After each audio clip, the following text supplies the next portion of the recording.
curious that a cardinal feature of the Buddha's doctrine is that craving is the root of suffering.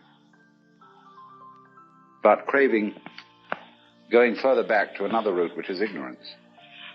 Avidya in Sanskrit means lack of vision. Video in Latin is I see, and that's related back to the Sanskrit vidya. Avidya, unseeing, unconsciousness, lies behind craving, and this in its turn lies behind suffering. And of course, when we in the West first heard about this, we interpreted the idea in a very crude way, which is this, that all one's disappointments are the result of frustrated desire. And but it's a very much more subtle point of view than that. To understand Buddhism in any case, you must realize that it is not something like a teaching, as we ordinarily understand the system of teaching. It isn't simply a way, as we have in our universities, of a teacher imparting you certain authoritative information, which when you've heard it, you've got the message. It's a dialogue. It's a situation in which the teacher doesn't really have anything to tell you. He's simply reacting to your own bringing up of problems. And it's as if people came to the Buddha and said, "Sir, we suffer terribly. And what are we going to do about that?" And he replies, "Is it not true that you suffer because you desire?" They said, "Well, maybe that makes sense." "All right," he said, "see if you can do without desire." And all those students go away and see if they can calm their desires. They come back and say, "This is pretty difficult, because we're animal beings and we have all these appetites to begin with. And then beyond that, we're in the unfortunate position of being aware of time, being aware of the future. And although it's advantageous to know about the future, in the long run it's depressing, because we all know that we come to a bad end, and that everything falls apart in time. That would be especially true if you lived under the influence of Indian cosmology, where the world is regarded as a process that begins beautifully, but as it goes on, gets worse and worse till it destroys itself. Then there's a long period of rest, and it starts out again, beginning beautifully, but getting worse and worse all the time. Everything runs down in time according to that cosmology. And so there seems to be a fundamental futility. Desire for whatever it is that you want.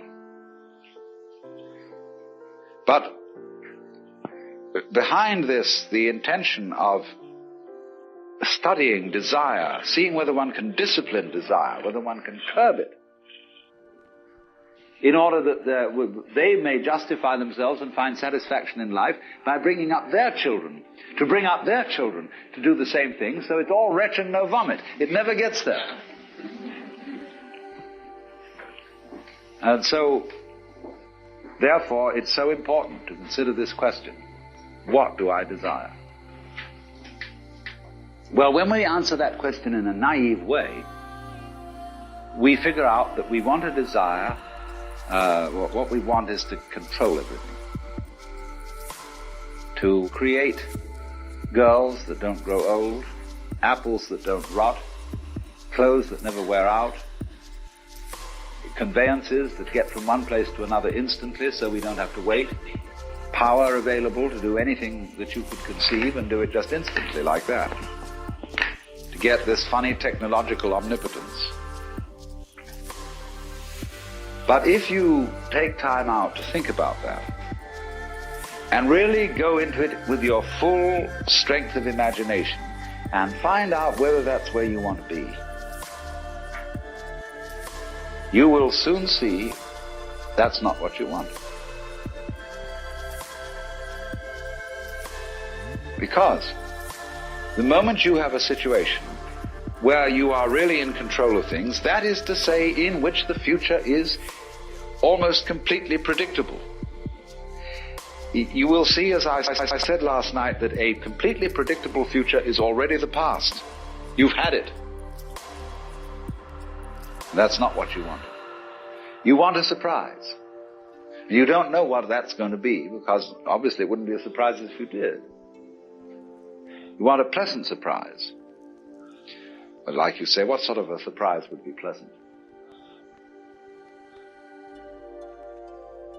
And you can't really answer that. Because you know, if there are to be such things as pleasant surprises, there must also be unpleasant surprises. There must be rude shocks. So you're like somebody taking one of those wishing well boxes, tubs, where you fish in and you bring out a package. And you don't know whether you've got a dead rat in it or a new camera. And that's the way, that seems to be the thing that really excites people. But quite certainly there comes out of this inquiry a feeling of real disillusionment with the ideal of power. To be in power, to be in control, is not something that any sensible person wants. Imagine the situation of Big Brother. Mr. J. Edgar Hoover, Heinrich Himmler, to be glued day and night to a highly defended office with telephones, television screens, watching, peeking, spying on everyone and anything, getting all this information together. Why? You could never leave the office. I mean, the character, I suppose, like J. Edgar Hoover, goes home in the evening, and but when he's back home, there are guards sitting outside the door. There's that hotline telephone going to something. He's always having to be in control. And he can't take any time off. He can't go for a walk in the park with a friend, or go innocently to the movies, or sit down and just relax and have an undistracted party in the baths at Big Sur. What a pauper this guy is. Completely deprived. Because he wants to be in control, because he wants power. People are frustrated in love. If you're jilted, there's a natural tendency in a human being to seek power as a substitute. And that's a very negative thing. It's like having a bad temper. To seek power after you're frustrated in love, you should try and get back on the love beam. Because nobody wants power. Now, you may say that's shirking responsibility. That if you were a really responsible person, you would go out for power and try to use power to the best possible advantage, for the benefit of all. All right, what would be the benefit of all? Ask them. What do you want me to do with this power? I'm dictator. What would you like me to do? Well, nobody knows, because they haven't thought it through. They think of all sorts of short-range things, and they are largely conflicting and confusing, because they're not well thought out. But again, when it finally comes down to it, nobody wants to be God. Now then, when Oriental philosophy and religion was first introduced to the Western world, it was introduced under the auspices of people who were fascinated with power. It was introduced in the latter part of the 19th century, when we had heard all about evolution and how the human race was going on to ever greater heights, and we would eventually develop Superman, according to Nietzsche or G.B. Shaw, and H.G. Wells. Remember all that early fantasy of where evolution would lead through the development of technology. And so at this time, people like H.P. Blavatsky were talking about the mysterious wisdom of the East. And they phrased it, they commended it to us in a technological spirit. That there was psychic technology That there was something that you could go way beyond anything that could be done through the physical sciences. You could cause your physical body to disintegrate to another level of vibration, and then transmit it and reassemble it somewhere else. You could live as long as you like because you control the fundamental processes. You could determine, if you decided to die, where you would be reborn, exactly. You would be a complete master of life. And so there are still innumerable books being sold which present Oriental philosophy and religion in this light. That charlatan Lobsang Rampa, who writes about Tibetan mastery. People read that because they think that there may be a way of beating the game.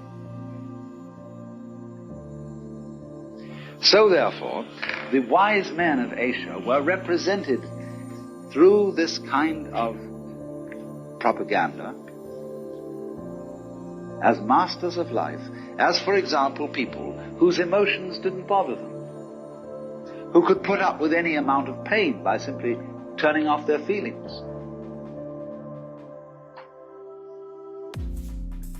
Who could foretell the future, who could read your thoughts, and who were above all kinds of ordinary human frailty. Well, when I first met Buddhist priests, Zen masters, swamis, all these wise men from the East, one of the first things that impressed itself upon me was that they were perfectly ordinary human beings. They had bad tempers. They were fussy about certain things. They just acted as I would expect human beings to act. And so at first I was very disappointed. I thought they had feet of clay, that they didn't come up to these promises of psychotechnology. But after a while I got to realize why not, that they had already thought all that through. They had thought through what might be done if one had all these powers, and had decided that wasn't what they wanted. The powers of this kind in Sanskrit are called siddhi, S-I-D-D-H-I. But there is hardly one decent scripture or text on yoga that does not say again and again, if you get siddhi, ignore them. Go on to something else. These are only the foothills. These are, furthermore, not only foothills, but they are seductive, blind alleys. Won't take you anywhere at all. Now, I think that this is the greatest possible lesson for the Western world to learn, because we are so hung up on the idea of power, of control, of being able to make everything go the right way. And we've never thought it through. When you get control of it, what are you going to do with it? Supposing I'm an alchemist, and I have a whole secret closet full of love filters, very potent ones. If I see a desirable woman, all I have to do is to offer her a cigarette or give her a glass of wine with one of my secret potions in it. And instantly, I'm a master. Now, when I think that through, what would I do with a situation like that? Because all I've got again is that plastic doll that when I push it, it does what I tell it to, and doesn't have any comeback. What you always are looking for in things is where the surprise is there, where there's a comeback. And you say, my God, this thing is alive. It has a will of its own. It is not in my control. And I would like to have a relationship with something like that, because it would never be dull. And also, you would feel true affection. After all, you can make love to yourself in a mirror. You can have one of those Dutch wives. You buy them in a place in Kobe, where you get these rubber girls that you fill with hot water. And sailors take them on long voyages. But what an awful thing, when you realize that this thing has no gear, no surprise in it, no thing that it does on its own, you see. And so when you think things through like that, you understand you do not want power. You don't want to control it. And therefore these Zen Buddhist masters that I met and others were not super occultists. And very many Westerners who visited Japan expecting to get a satori, as a result of which they would know everything and control everything, were grievously disappointed and said there's not much in this after all. So therefore, from the standpoint of Buddhism, the fact that the power game is not the game is expressed by saying a Buddha is one who has gone beyond the gods, because the gods have power. The Buddhism imagines all kinds of levels of heaven worlds inhabited by all kinds of gods, and the supreme of all the gods is called Ishvara. But it is said that all those gods in their paradisal worlds are in samsara. They're in the round of birth and death, and what goes up must come down. They're immensely successful. They're at the peak of power, spiritual power. But they're not delivered yet, because they still don't know what they want. And therefore, in the exploration of what you want, you get to the point where, having all pleasures at your command, and they pall, and you think of new sources of pleasure. And eventually you get like the ancient Romans, who had all these mad crowds of barbarians who had to go every Saturday to the Colosseum for a show that really had to surpass everything. Because they had public baths, they had prostitutes, they had every kind of luxury. But when they went to see one of the big shows that people like Nero put on, they would have, for example, floats circling the Colosseum, all full of slave girls from distant parts of the Mediterranean, garlanded with flowers and waving at the crowd and going innocently around. And the next minute they would release wild lions into the arena to eat up all the slave girls. They got a big sadistic kick out of that. Because you see, pursuing pleasure beyond a certain place takes you into what the Buddhists call the Naraka world, that is to say, the hells. When you have explored pleasure to its ultimate limit, the only thing you can get a kick out of is pain. So naturally, you descend from the Deva world at the top of the wheel to the Naraka world at the bottom, where it shows all these beings in states of torture. Now, of course, the priests say, when they're bringing up children, if you do bad things, you will end up in the hell world. But this is a very inadequate way of showing how one gets to the hell world. You get to the hell world as a result of not knowing what you want. As a result of thoughtless pursuit of pleasure, which ends you eventually in the pursuit of pain. So when you're in the hell world, that's where you want to be.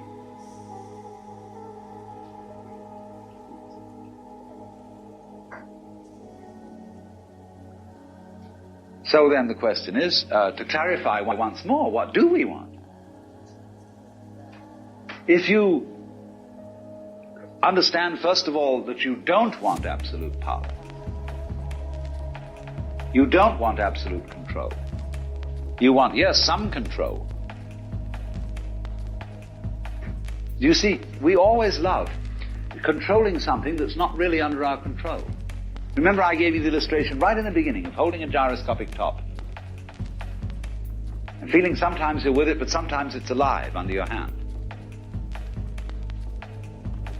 And this sensation, too, you often get, say, in driving a car or something like that. It's more or less under your control, but on the other hand, it isn't.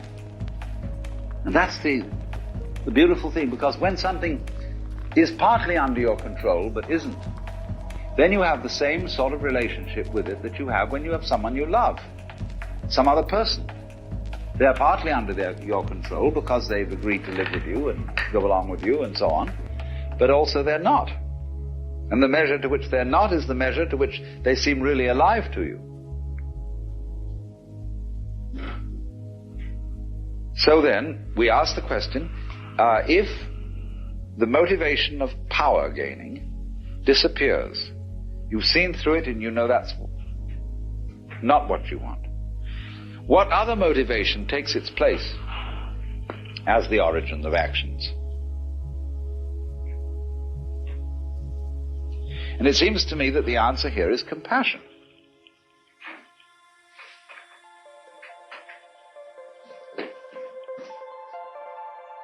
Simply because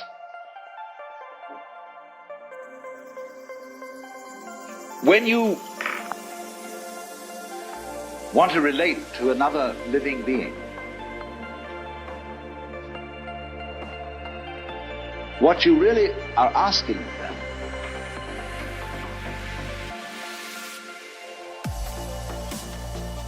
is that they be in the same situation that you are. You want to meet and encounter someone else who has your problems, your fears, and your delights. You don't want a doll, you want another you, another self.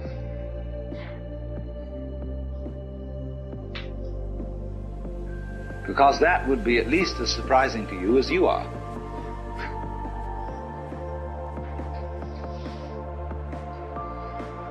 And so then at once, that when you see that that is the case, and that the most interesting thing in the world is the relationship with these others, and you can see at once yourself in the situation of all the other people, and then you think, no, I don't want to control these people. I would like them, yes, to be controlled in the sense that they were happy to do the things I would like them to do.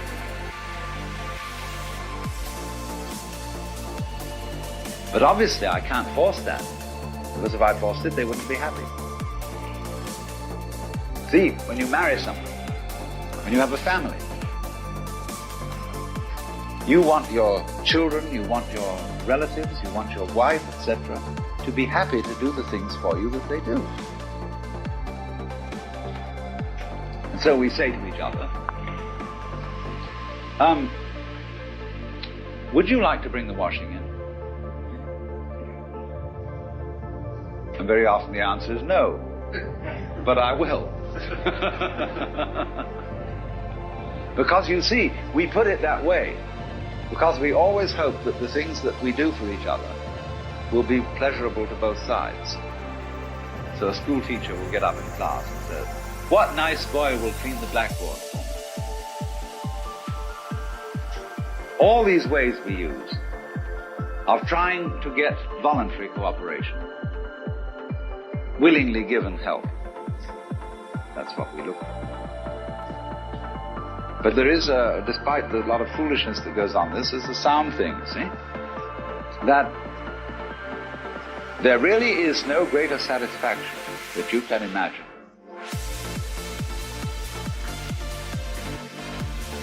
than that kind of personal relationship wherein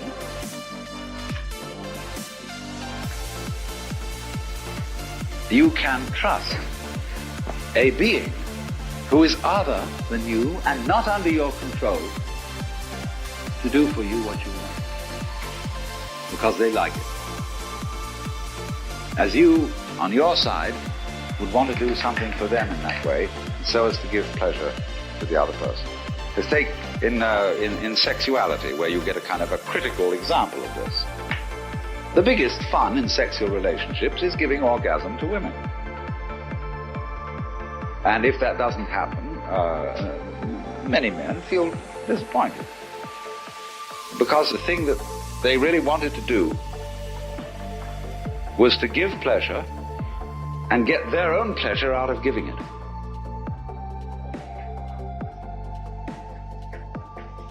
Now that's compassion, in the real sense of the word, feeling with and through someone else. Where the whole trick is that you lose control for a while of the situation and say, I throw the ball to you, now it's yours. Now, I may seem, therefore, as a result of talking in this way, to be talking like a Jewish or a Christian theologian. Because that's what they say about God. That God did something called kenosis in the beginning of all time. Kenosis is a Greek word meaning self-emptying, self-sacrifice, giving up, and thereby conferred freedom of will and the power to love on angels and human beings. And therefore took a terrific risk by trusting the other, by trusting a principle called other that's not under your control. With God, of course, it is ultimately under his control, but he sits back and smokes a cigar sometimes and lets it go. See what the children will do. Like DeLorme in Green Pastures, a big cigar. So, but you see, it's really in a way the same idea as the Hindu idea.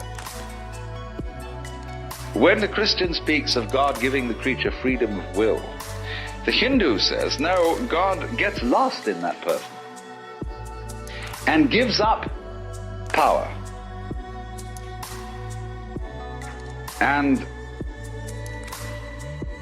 it's really the same thing. It's the idea that the all-powerful surrenders power. So that the more you give the power away, what you're really doing is you're othering yourself. Now, the more you other yourself,